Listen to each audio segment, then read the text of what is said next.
Alright fellas, I'm out here in the garage this morning working on the 55 Pro Street. I haven't had a whole lot of bench time for the past few days, but I got a little progress made. I think I have the stance about where I want it. I finally got my 67 Chevy kit in, so that's the tires and wheels out of that kit that I'm using on this 55, and they look pretty good. I like the white leather. The rear end,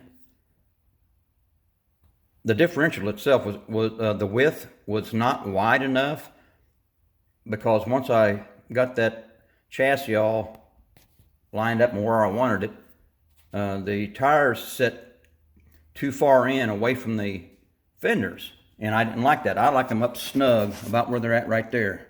I like them right up snug against that fender well. So I had to modify the differential. And what I did, I've got some of these rivets. I think these are like 3/32 rivets, and I actually cut them about right there, and this part here went inside the wheel backing back there, and this side here I cut it, and I drilled out that differential and I slid it in there and glued it, and I'll show here in a minute. I'll take this all apart, but I had a little tough time getting that all lined up there. Give me a minute here and I'll get this thing apart.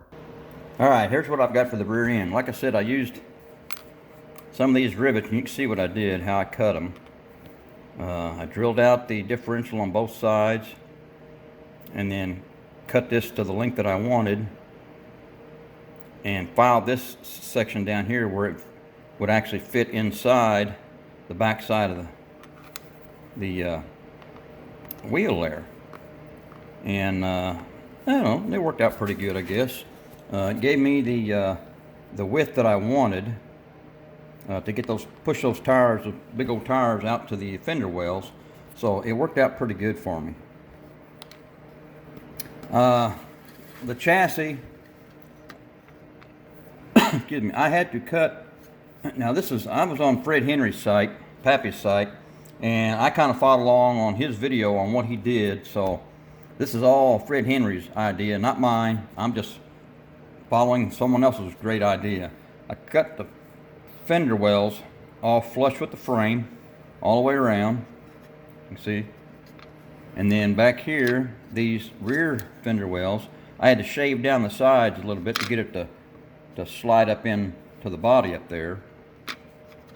And then on the back side here, there was a small section on the back side.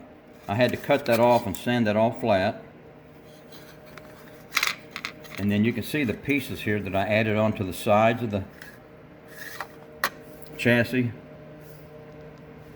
And those were, let me get it here.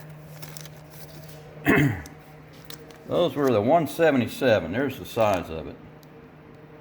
That's what Fred Henry used, and he was spot on with that, I tell you.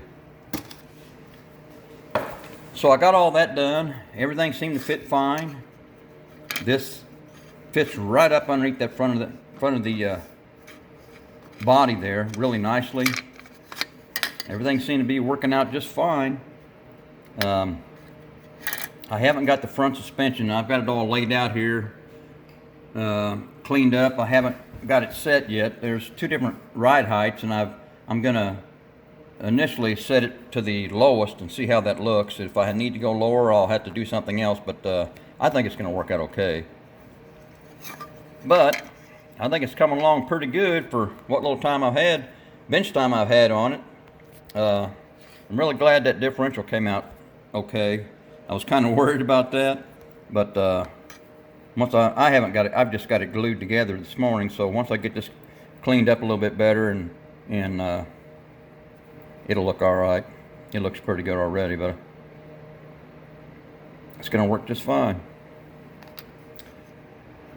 All right, fellas, that's about it on the 55 Chevy Pro Street update.